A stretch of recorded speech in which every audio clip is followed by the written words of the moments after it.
At 40 years old, I sat in my kitchen holding a DNA test result that had nothing to do with my children and everything to do with the man who raised me.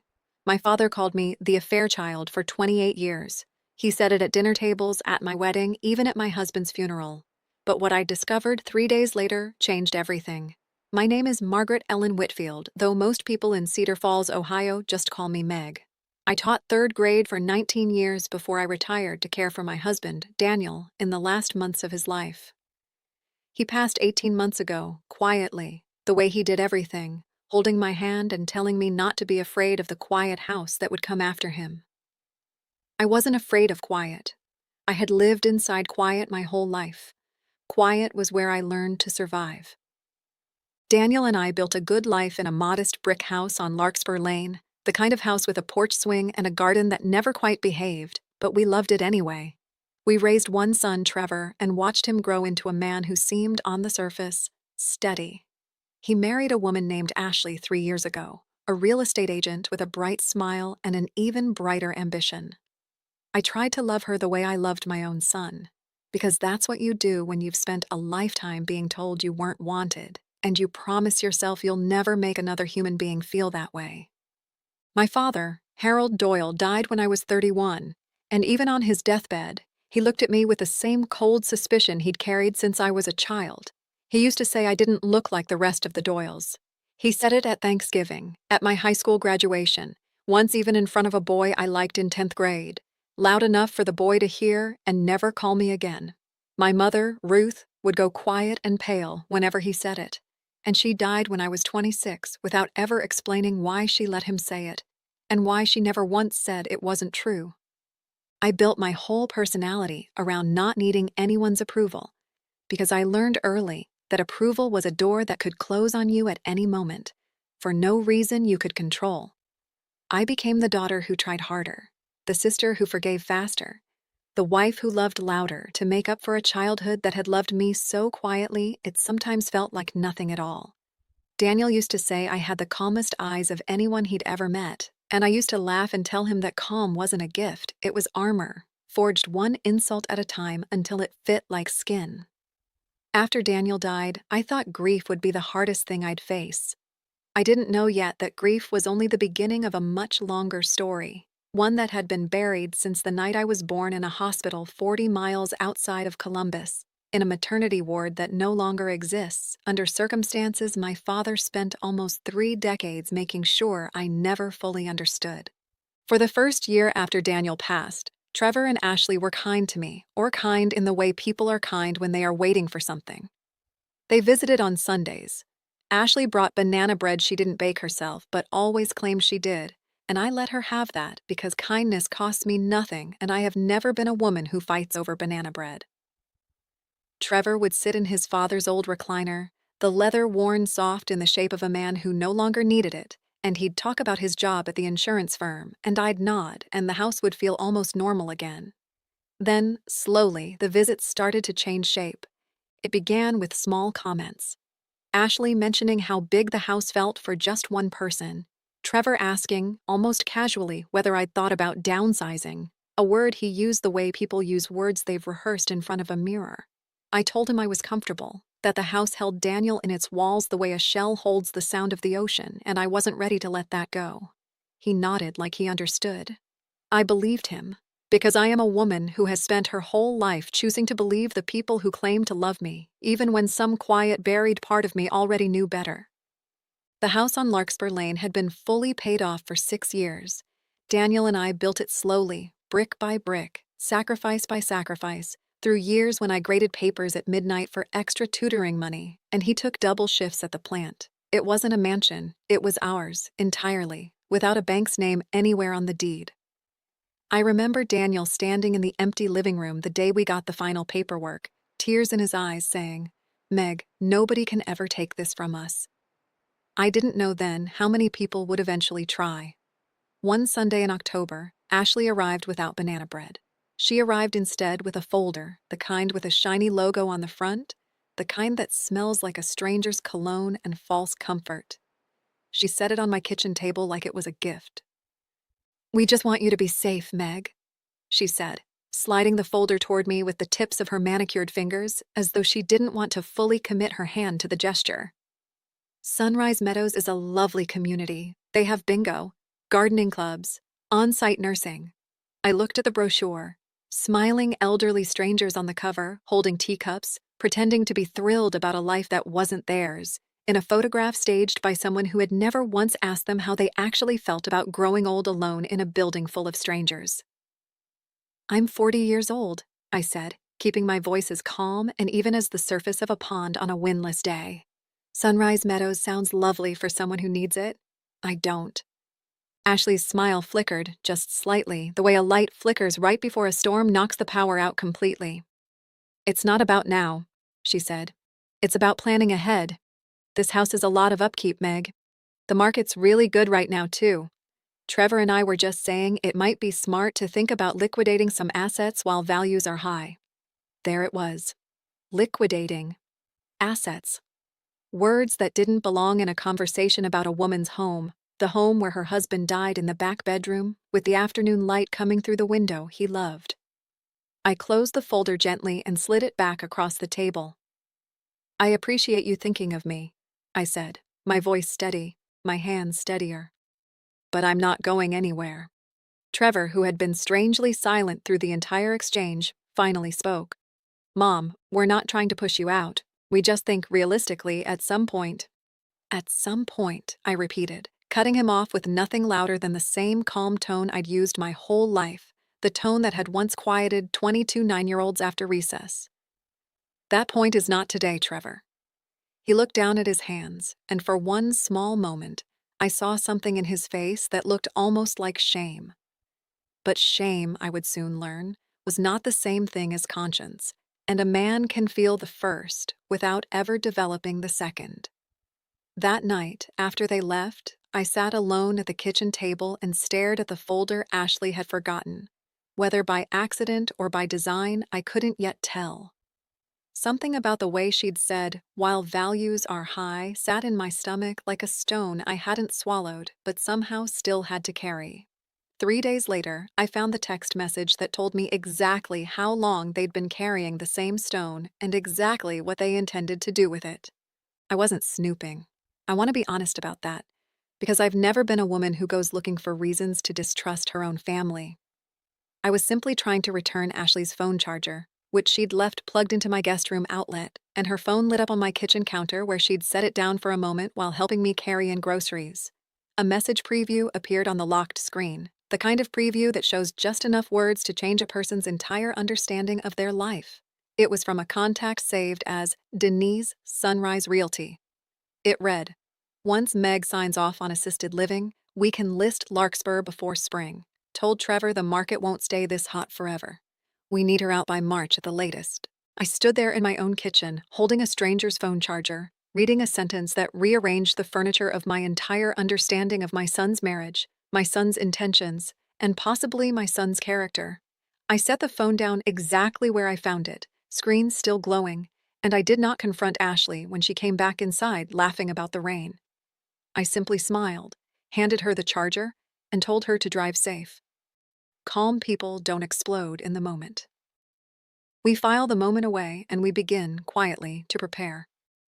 The following week, I called an old friend, Patricia Lombard, who I hadn't seen in almost a decade, but who had once been in my book club before her law career pulled her toward corporate litigation and then, eventually, elder law.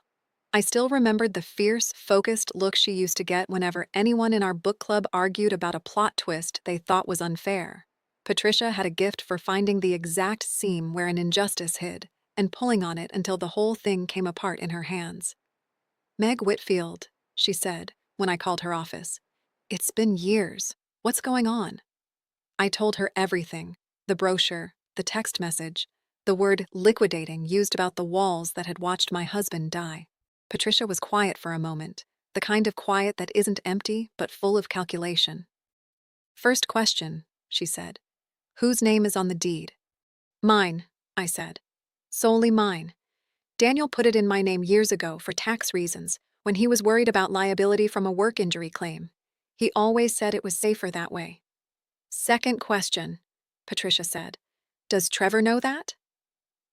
I thought back through years of conversations, years of Sunday dinners, years of Trevor assuming, the way children often assume, that everything their parents own will eventually simply become theirs, as though inheritance were gravity rather than choice. No, I said slowly. I don't think he does. Then here's what we're going to do, Patricia said. And for the first time in weeks, I felt something other than that stone in my stomach. I felt the quiet click of a plan settling into place. Over the following month, I did not confront Trevor. I did not confront Ashley. I smiled through 2 more Sunday visits, accepted a second batch of store-bought banana bread with genuine grace, and let them believe I was a woman slowly softening toward the idea of Sunrise Meadows. Meanwhile, Patricia and I quietly reviewed every document Daniel and I had ever signed. We confirmed the deed was airtight, solely in my name, no joint ownership clauses, no loopholes for anyone to exploit.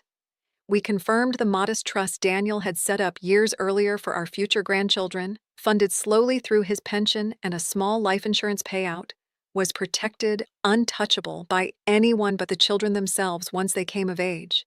And we prepared something else, something I hadn't planned on needing until that stone in my stomach turned into something closer to iron resolve. I decided finally, after 28 years of silence, to take a DNA test. I want to explain why now, because it matters. My father's accusation had lived inside me my whole life like a splinter too deep to remove without tearing something important. The affair child. He said it the way other fathers say sweetheart, casual and constant, until the words lost their shock and simply became wallpaper in the house of my identity. My mother never denied it, and she never confirmed it either. She died holding that silence, and I inherited it the way some families inherit china, passed down without anyone ever asking if you wanted it. Watching Trevor and Ashley plan my erasure from my own home using words like liquidate and asset, something in me finally cracked open, not from fear, but from clarity. I realized I had spent my entire life being told I didn't fully belong to my own family, and I was now watching my own son try to remove me from the only home I had ever truly, fully belonged to. I would not let another version of that story be written without the whole truth in it. The DNA test wasn't just for me. I ordered a kit for myself, and I contacted my father's surviving younger brother, my Uncle Walt, who at 78 was the last living Doyle of that generation, and who agreed gently to send in a sample of his own. If Harold Doyle had truly not been my biological father, the DNA test would still be able to confirm or deny a paternal bloodline through Walt, since the brothers shared enough distinct markers that the lab could compare. While I waited 6 agonizing weeks for results, the family drama around the house continued to ferment. Ashley began, helpfully, bringing more Sunrise Meadows literature. Trevor started subtly asking about logistics, about what furniture I'd want to keep, about whether I'd thought about which of my things might go to storage. I answered every question with the same unbothered warmth I'd used my entire life. The warmth people mistake for weakness because they've never learned that calm and strength are not opposites. They are, in fact, often the exact same thing wearing different clothes. Then, 3 weeks before Thanksgiving, 2 envelopes arrived on the same gray Tuesday afternoon. The first was from the DNA testing lab. The second was from Patricia's office, containing a document I had asked her to prepare weeks earlier, one I hoped I would never actually need to use, but one I now knew, with the cold clarity of a woman who had finally stopped waiting for permission to protect herself. I absolutely would. I opened the DNA results alone, sitting at the same kitchen table where Ashley had once slid a Sunrise Meadows brochure toward me like a verdict. My hands were steady as I read the report, the way my hands had been steady through 19 years of grading papers, through Daniel's final months, through every quiet insult my father had ever delivered at every holiday table I'd ever sat at. The results confirmed what some small, buried part of me had always suspected, but never allowed myself to fully believe.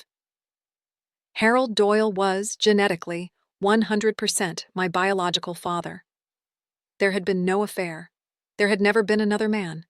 My mother had been telling the truth her entire, silent, suffering life, and Harold Doyle had spent 28 years torturing his own wife and daughter over a suspicion that had no foundation in anything but his own cruelty, or perhaps his own guilt over something else entirely, something the hospital records I later requested would finally, fully explain.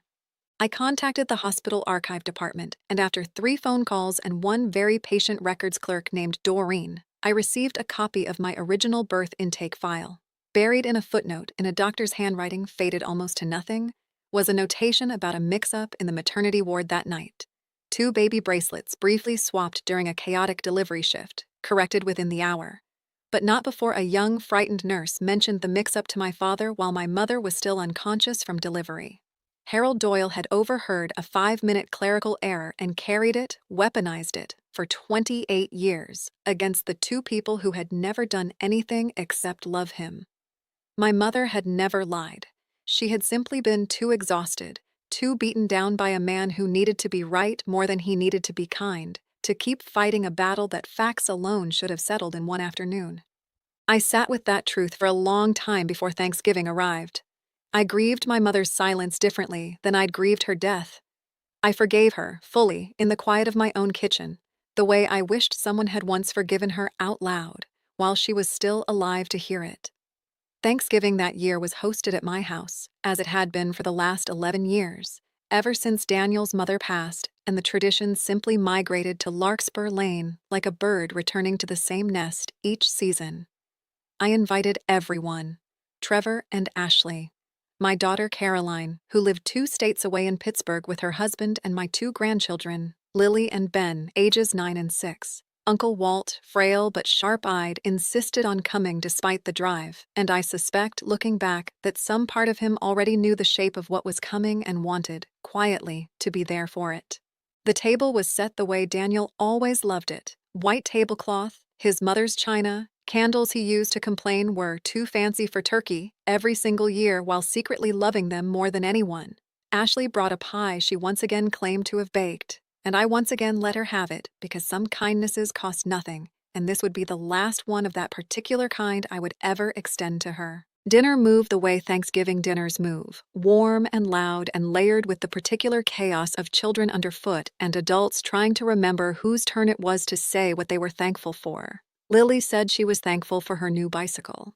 Ben said he was thankful for dinosaurs, specifically the pteranodon, which he insisted, with the deep seriousness of a 6-year-old, was basically a flying dragon that was real.